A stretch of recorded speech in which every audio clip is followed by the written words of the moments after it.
അധ്യാപകന്റെ കൈവെട്ടിയ കേസിൽ ഒന്നാം പ്രതി പിടിയിൽ. പോപ്പുലർ ഫ്രണ്ട് പ്രവർത്തകൻ സവാദിനെ NIA പിടികൂടിയത് കണ്ണൂരിൽ നിന്ന്.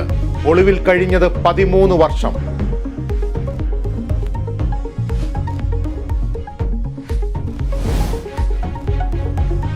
സിറോ മലബാർ സഭയുടെ പുതിയ ആർച്ച് ബിഷപ്പിനെ അല്പസമയത്തിനകം പ്രഖ്യാപിക്കും. രഹസ്യ ബാലറ്റിലൂടെ തെരഞ്ഞെടുപ്പ് പൂർത്തിയായി. അന്തിമ തീരുമാനം വത്തിക്കാന്റേത്. നിയമസഭാ സമ്മേളനം ഈ മാസം 25 മുതൽ. ആദ്യ ദിനം ഗവർണറുടെ നയപ്രഖ്യാപന പ്രസംഗം. ബജറ്റ് ഫെബ്രുവരി 2 സൂചന.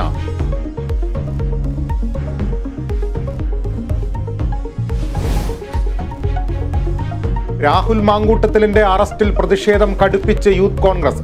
സെക്രട്ടേറിയറ്റ് മാർച്ചിൽ സംഘർഷം. പോലീസ് ജലപീരങ്കി പ്രയോഗിച്ചു. അറസ്റ്റ് ചെയ്താൽ ചിലർക്ക് രോഗം വരുമെന്ന് പരിഹസിച്ച് MV ഗോവിന്ദൻ.